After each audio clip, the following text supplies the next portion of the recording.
The late afternoon sun beat down on my back as I turned the key in my front door. Another day, another dollar, or at least enough to keep the lights on. I worked as a data analyst for a small firm downtown, a job that required meticulous attention to detail and a whole lot of patience, two qualities I often found myself needing even more of when I got home. Because home, unfortunately, meant living next door to Karen. I'd barely stepped inside, the cool air of the apartment a welcome contrast to the humid Georgia air, when I heard it. Carl, Jensen, get out here. It was her voice, shrill and grating, capable of piercing through brick walls and shattering the fragile peace I craved. I sighed, resigning myself to the inevitable. Avoiding her was rarely an option. She seemed to have radar for when I was within 100-foot radius. I peeked through the blinds. There she was, hands on her hips, standing in her driveway, next to what could generously be described as a mobile dust storm.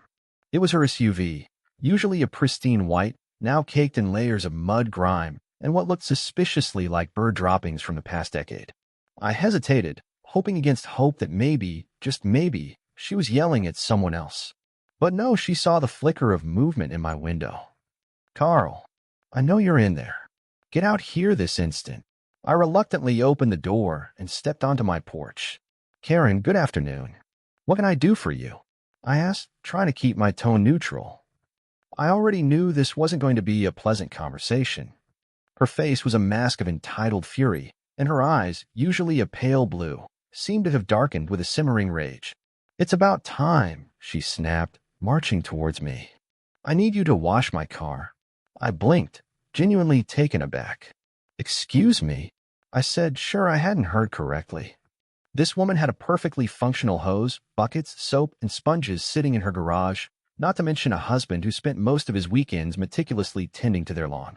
You heard me, she said, pointing a manicured finger at her SUV. That car needs to be washed, and you're going to do it. I looked at the vehicle again.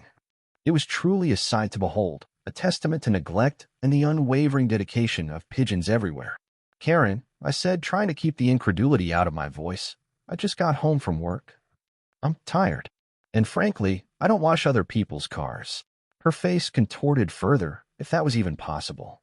Don't give me that, she sneered. You're always just standing around. I see you. You have the time. Besides, she leaned in closer, her voice dropping to a venomous whisper. It's the least you could do considering. She didn't finish the sentence, but the implication hung heavy in the air. The subtle insinuation that I, as a black man, somehow owed her something was as old as time itself. Considering what, Karen? I asked, my voice dangerously low. Finish your sentence. She straightened up, feigning innocence. Oh, nothing, Carl. Just that you need to contribute to the neighborhood. We all have to do our part. The hypocrisy was breathtaking. She was the president of the HOA, a position she used primarily to harass anyone who dared to have a slightly overgrown lawn or a slightly mismatched set of patio furniture. Contributing to the neighborhood doesn't mean being your personal car wash service, I retorted, my patience wearing thin. I pay my taxes, I keep my property clean, and I mind my own business. That's more than enough contribution for anyone. Her eyes narrowed. You're being disrespectful, she said, her voice rising again. I'm a valued member of this community, and you're treating me like dirt? No, Karen, I corrected her. I'm treating you like someone who's making an unreasonable and, frankly, offensive request. I turned to go back inside, hoping to end this ridiculous encounter. I'm not washing your car, Karen. Have a good evening. But she wasn't done. You will wash my car, she screamed, her voice echoing across the quiet street. I'm telling you to wash it, and you will do it. Or I'm calling the police. I stopped, turning back to face her. You're calling the police because I won't wash your car? I asked, struggling to comprehend the sheer absurdity of the situation. That's right, she shrieked. I'm calling them right now. You're harassing me. You're refusing to obey my reasonable request. And she added, her voice dripping with malice, you're making me feel unsafe in my own neighborhood. I stared at her, speechless. This was beyond ridiculous. It was downright dangerous. I knew how these things could escalate, how easily a petty squabble could turn into something far more serious, especially when race was involved. Go ahead, Karen, I said, my voice calm despite the turmoil churning inside me. Call the police. I'll be right here. She whipped out her phone, her fingers stabbing at the screen with frantic energy. 911, what's your emergency? I could hear the operator's calm voice through the phone's tinny speaker. I'm being harassed, Karen wailed, her voice dripping with fake distress. My neighbor Carl Jensen is refusing to comply with my reasonable request, and I feel threatened. I roll my eyes. Reasonable request? Right. What is the nature of the request, ma'am? The operator asked, her voice still calm and professional. I asked him to wash my car. Karen shrieked. It's filthy, and he's just standing there doing nothing. He's being aggressive and making me feel very unsafe. I could practically hear the operator's mental facepalm through the phone. Ma'am, is there any physical violence occurring? She asked. No, but I feel threatened. Karen insisted. He's a large man, and he's yelling at me. I'm afraid he's going to attack me. That was it. That was the line she crossed.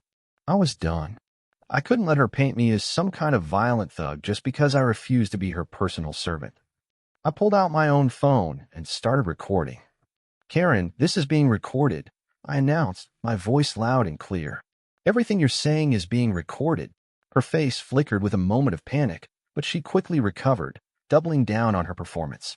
See, she shrieked into the phone. He's threatening me now. He's recording me without my permission. I want him arrested. The operator, clearly exasperated, started asking for my address and a description of the situation. Karen provided the details, embellishing every detail with dramatic flair. She described me as menacing, intimidating, and a danger to the community.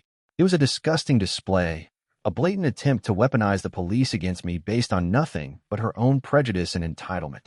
As she continued her fabricated narrative, I focused on keeping my own voice calm and collected. I knew that anything I said could be twisted and used against me. I just stood there, phone in hand, recording everything. I could feel the anger simmering inside me, but I refused to let it boil over. I would not give her the satisfaction of seeing me lose control. I would not let her turn me into the stereotype she so desperately wanted me to be. Within what felt like an eternity, but was probably only 10 minutes, a police car pulled up to the curb. 2 officers emerged, both looking weary and slightly confused. I recognized one of them, Officer Miller, who had responded to a noise complaint at my neighbor's house a few months back after a particularly raucous party. He seemed like a decent guy, and I hoped he would see through Karen's charade. Karen immediately launched into her performance again, pointing at me and shrilling about how I had refused to wash her car, how I was threatening her, and how she feared for her safety. Officer Miller listened patiently, his expression unreadable. The other officer, a younger woman, looked increasingly skeptical. After Karen finally ran out of steam, Officer Miller turned to me. Mr. Jensen, can you tell me what's going on here? I took a deep breath and explained the situation calmly and concisely, making sure to emphasize that I had simply refused to wash her car and that I had not threatened her in any way. I also mentioned that I was recording the entire incident. Officer Miller nodded and asked to see the recording. I showed him the video, and he watched it intently, his expression hardening as he listened to Karen's increasingly outlandish accusations. The younger officer watched over his shoulder, her eyes widening as Karen's true colors were revealed. When the video ended, Officer Miller turned back to Karen, his voice now steely. Ma'am, he said, I've just watched a recording of this entire incident. It appears that Mr. Jensen simply refused to wash your car, which he is perfectly within his rights to do. I see no evidence of harassment or threats. In fact, it seems you were the one doing most of the yelling. Karen sputtered, her face turning a shade of purple I didn't think was humanly possible. But he made me feel unsafe, she stammered. Officer Miller raised an eyebrow. Feeling unsafe is not a crime, ma'am. However, he continued, his voice growing louder, filing a false police report is. And based on what I've seen and heard, it appears that you have done just that. He turned to the younger officer. Officer Davis, please place Ms. Smith under arrest for filing a false police report. Karen's jaw dropped. What? You can't arrest me. I'm a taxpayer. I'm a member of the HO, she shrieked, her voice reaching an ear-splitting pitch. Officer Davis, unfazed by Karen's outburst, calmly placed her in handcuffs. Ma'am, you have the right to remain silent. She began, reciting the Miranda rights. Karen continued to scream and protest as she was led to the police car, her accusations and insults echoing through the neighborhood. I watched as they drove away, a mixture of relief and disbelief washing over me. I couldn't believe that it had actually happened, that Karen's own actions had finally backfired on her. The neighbors started to emerge from their houses, drawn by the commotion. They stared at me with a mixture of curiosity and sympathy. I simply shrugged and went back inside, eager to escape the drama and finally relax. Later that evening, Officer Miller came by to return my phone. "Mr. Jensen," he said, "I just wanted to apologize for the inconvenience. We get a lot of calls like this, and it's always frustrating when people try to weaponize the police like that." I thanked him for his professionalism and his willingness to listen to my side of the story. He nodded and left, leaving me alone with my thoughts. The next few days were surprisingly peaceful. Karen was conspicuously absent from the neighborhood, presumably dealing with the fallout from her arrest. The other neighbors, emboldened by her downfall, started to be a little more friendly, offering tentative smiles and nods of acknowledgement. It was a small victory, but it felt significant. For the first time in a long time, I felt like I actually belonged in this community, not just tolerated. The HOA meeting that week was the talk of the town. Apparently, Karen's arrest had opened a Pandora's box of complaints and grievances from other residents who had suffered under her reign of terror. The meeting was a chaotic free-for-all, with accusations flying and tempers flaring. In the end, Karen was voted out as president and replaced by a much more level-headed and reasonable neighbor. Things on the street started to change. The oppressive atmosphere of constant scrutiny and petty grievances began to dissipate. People started to relax, to be more friendly, to actually enjoy living in their own homes. It was amazing how much one person's toxic behavior could affect an entire community.